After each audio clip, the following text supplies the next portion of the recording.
কার্যকারিতার দিক থেকে যদি দেখেন তাহলে আর খুব বেশি অপশন আপনার কাছে পড়ে নেই। আমরা যদি আমাদের মৌলিক দাবিগুলোর কথা বলি, আমার শিক্ষাগত যোগ্যতা বাড়ছে, আমার বেতন বাড়াতে হবে, কারণ গোটা ভারতবর্ষে তাই হয়েছে। আমার শিক্ষাগত যোগ্যতা আমি বাড়াইনি, এটা সরকার বাড়াতে বাধ্য করেছে।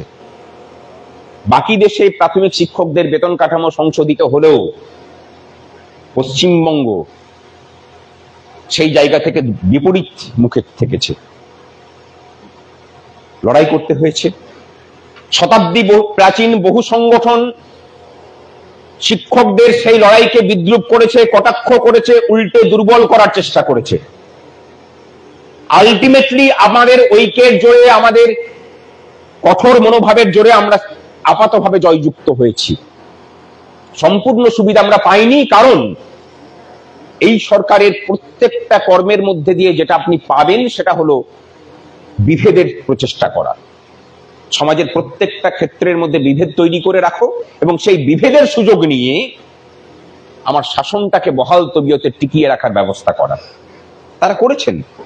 26/7/2019 পরে যে লড়াই করে আমরা আমাদের অধিকারটাকে অর্জন করেছিলাম, সেই লড়াইটা যাতে সমস্ত শিক্ষক শিক্ষিকা সমানভাবে ভোগ করতে না পারেন, তার জন্য তারা 26/7/2019 অর্ডারটাকে সঠিকভাবে ইমপ্লিমেন্ট করেননি।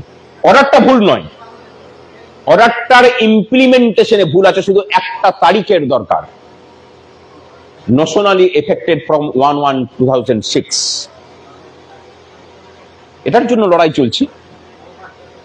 সেই আন্দোলনের পরেও আরো 4 বার আমরা পথে নেমেছি বিভিন্ন দাবি দাওয়া নিয়ে।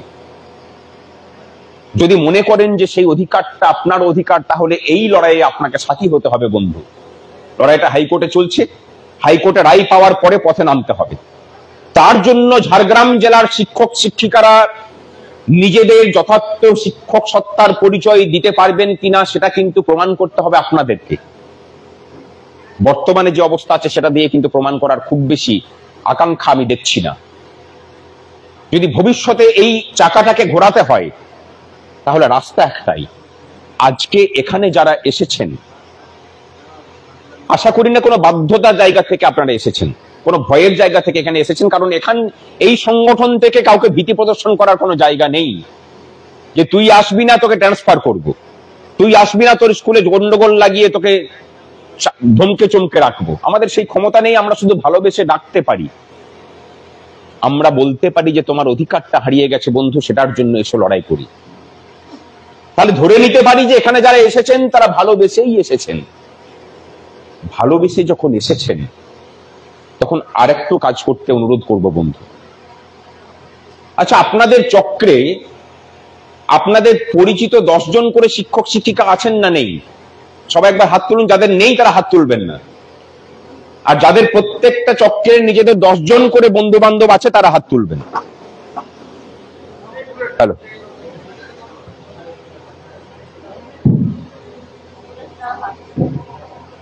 দশ জন করে পরিচিত নেই অধিকাংশ জনের, এটা হয় না। হাত তুলতে সংকোচ করছেন এই কারণের জন্য যে পরবর্তী কি তাহলে জিজ্ঞাসা আসতে চলেছে। আমি ধরেই নিচ্ছি যে 10 জন করে পরিচিত আছে। সেই 10 জনকে অন্তত ফোন করে বলুন যে এই সংগঠনটার মেম্বারশিপ আমি নিয়েছি, তুমিও এসো।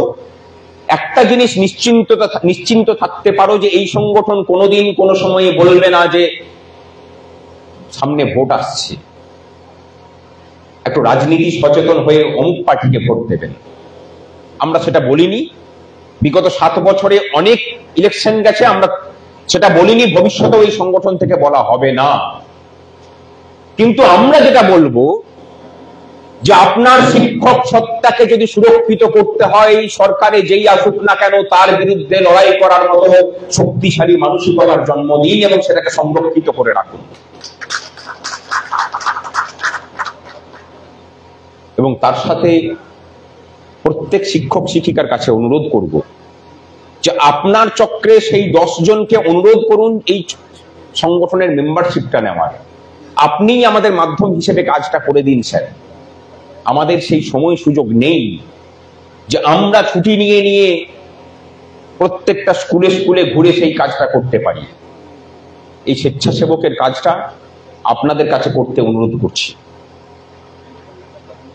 বিনা স্বার্থে করতে বলছি না, তার বিনিময়ে আপনারা যেটা পেতে পারেন সেটা হলো অতি দ্রুত নোশনালের অধিকারটা আপনাদেরকে প্রতিষ্ঠা হতে পারে, অতি দ্রুত আপনার ডিএর অধিকার প্রতিষ্ঠা হতে পারে, অতি দ্রুত আপনার শিক্ষা পরিকাঠামোর উন্নতির জন্য কাজটা শক্তিশালী ভাবে হতে পারে। একবারও প্রশ্ন করেছেন যে হলিস্টিক রিপোর্ট কার্ডের নিয়মিত আপলোড করতে হবে ওয়েবসাইটে, তার পরিকাঠামোটাকে দেবে? প্রশ্নটা তো আমাদেরকেই করতে হবে, কারণ এই অসুবিধার সম্মুখীন তো আমরাই হব। একবারও প্রশ্ন করবেন না যে এই আর্টিফিশিয়াল ইন্টেলিজেন্সের যুগে যেখানে অধিকাংশ রাজ্যের প্রাথমিকের শিক্ষক মানে শিশুরা কম্পিউটার শিক্ষার সুযোগ পাচ্ছে, সেখানে আমাদের রাজ্যের স্কুলগুলোতে কেন কম্পিউটারের ব্যবস্থা থাকবে না, যেখানে দাঁড়িয়ে সরকার একাদশ এবং দ্বাদশ শ্রেণীর লক্ষ লক্ষ ছেলে মেয়েকে শুধুমাত্র ভোট কেনার জন্য ট্যাবলেট দেয়। এই টাকাটা কিন্তু ট্যাব কেনার টাকা নয় সাথী, এই টাকাটা কেন্দ্র থেকে আসে সমগ্র শিক্ষা মিশন নামে একটা মিশনের, যার উদ্দেশ্য হচ্ছে শিক্ষা পরিকাঠামোর উন্নয়ন। আর এনারা ট্যাব দিয়ে সদ্য ভোটাধিকার প্রাপ্ত ছেলে মেয়েদেরকে মাথা নাড়িয়ে তাদের ভোটার বানানোর প্রচেষ্টা করছেন। প্রতিবাদটা তো আমাদেরকেই করতে হবে। এই সংগঠন সেই প্রতিবাদের কাজটা করছে এবং দায়িত্ব নিয়ে বলছে যে নিশ্চিন্ত থাকুন, আগামী দিনে প্রত্যেকটা স্কুলে কম্পিউটার শুধু নয়, নেট সংযোগ এবং নেটের জন্য নিয়মিত পয়সা আদায় করেই এই সংগঠন ছাড়বে এবং তার জন্য বেশি সময় লাগবে না। ঠিক যেভাবে একটা বছর কম্পোজিট গ্রান্টের পয়সা বাকি রাখার পরেও আন্দোলন করে সেই টাকাটাকে দিতে বাধ্য করেছি। প্রথম দিকে প্রাথমিক স্কুলকে বাদ রেখেছিল, পরে দেখুন হাই স্কুল বা আপার প্রাইমারিকে যা দিয়েছে তার থেকে বেশি দিতে বাধ্য করেছি। এটা দয়া করে যায়নি, এই সংগঠনটার চাপে সরকার দিতে বাধ্য হয়েছে।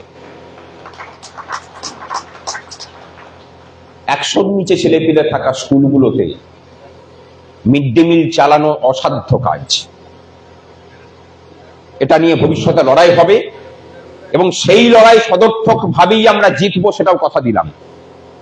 রেট স্ল্যাব ছাত্রছাত্রীদের সংখ্যা অনুযায়ী পরিবর্তিত হোক। যে 6 টাকা 19 পয়সা আছে, সেই 6 টাকা 19 পয়সা দিয়ে 100-র উপরে ছেলেপিলে থাকলে পরে সেখানে খাওয়ানো দাওয়ানো সম্ভব, কিন্তু 100-র নিচে ছেলেপিলে থাকলে সেখানে মিড ডে মিল চালানো সম্ভব নয়, অন্তত পুষ্টিকর খাবার দেওয়া সম্ভব নয়।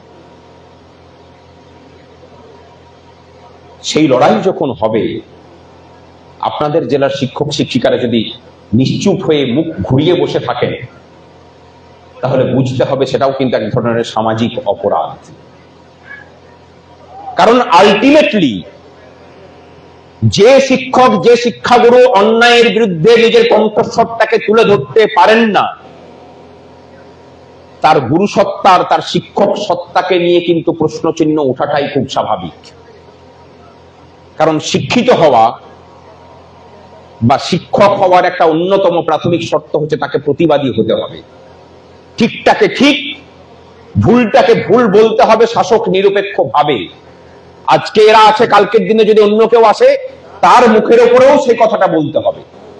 এটাই গুরুর কাজ। গুরুই তো দর্পণ হিসাবে চিরকাল শাসককে মানে তার ছবিটাকে দেখিয়ে এসেছেন। এটাই ভারতবর্ষের ইতিহাস। কিন্তু আমরা যদি সেখান থেকে, সেই পথ থেকে বিপথগামী হয়েছি বলেই পশ্চিমবঙ্গে আজকে এই অবস্থা। পশ্চিমবঙ্গে আপনি শিক্ষকদের স্বার্থ নিয়ে, কর্মচারীদের স্বার্থ নিয়ে যদি ধর্মঘট ডাকেন, সরকার ধর্মঘট ভাঙার জন্য যতটা তৎপর হয় তার থেকে বেশি তৎপর হয় এক শ্রেণীর কর্মচারী, যারা বিজ্ঞপ্তি দিয়ে বলেন এই ধর্মঘট বন্ধ ব্যর্থ করতে হবে সাথী। তারা কিন্তু শাসন দলে থাকে, মানে শাসক রূপে থাকবে তাও কিন্তু নয়। আমি যে ঘটনার কথা বলছি সেই ঘটনাটা কিন্তু বিরোধী দলে থাকা কর্মচারী সংগঠনের ইতিহাস, মানে কার্যকলাপ। তার কারণ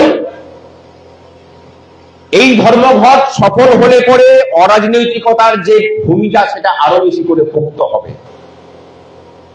রাজনীতির জমিতে দাঁড়িয়ে মানুষ দলীয় রাজনীতির বাইরে বেরিয়ে গিয়ে লড়াই করবে, সেটাকে আর মেনে নেওয়া যায় বলুন?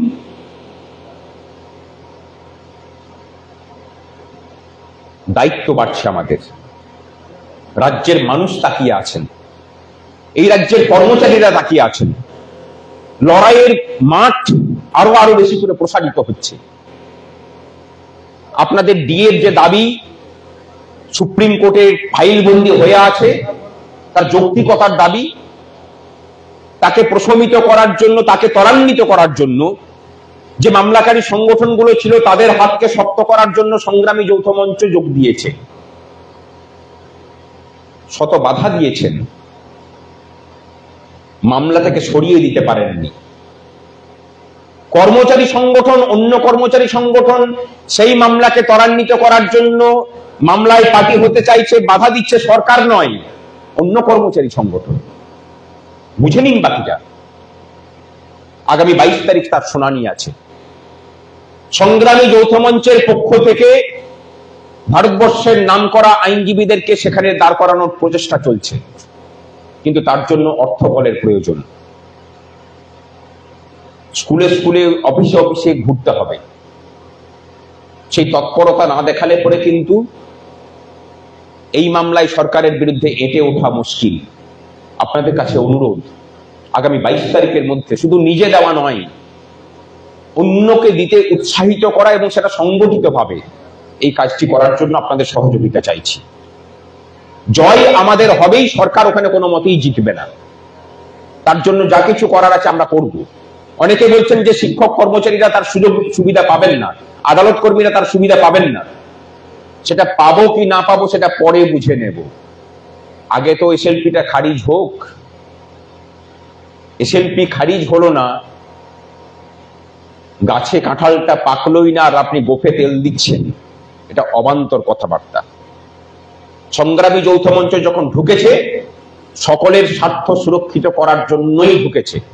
সরকার যদি ভবিষ্যতে কোনো বদমাইশি করে, এই 26/7/2019 অর্ডারের মতো, তার বিরুদ্ধেও সংগ্রামী যৌথ মঞ্চ আপনাদের লড়াইটা লড়বে। কিন্তু আপনাদের সক্রিয়তার উপরেই সংগ্রামী যৌথ মঞ্চের সক্রিয়তাটা নির্ভর করছে। ঝাড়গ্রাম জেলার শিক্ষক শিক্ষিকাদের আপাত নিষ্ক্রিয়তা আমাদের সত্যি করেই ব্যথিত করছে। আজকে এই সম্মেলন মঞ্চ থেকে আপনাদের কাছে এই প্রতিশ্রুতি চাই যে আপনারা প্রত্যেকে এই সংগঠনের বিস্তারে আপনাদের যথাসাধ্য ভূমিকা পালন করবেন। কি হবে তো নাকি? জোরে জোরে। এতগুলো মানুষের কণ্ঠস্বর কিন্তু বেরোয়নি এখনো। হবে না, হবে না।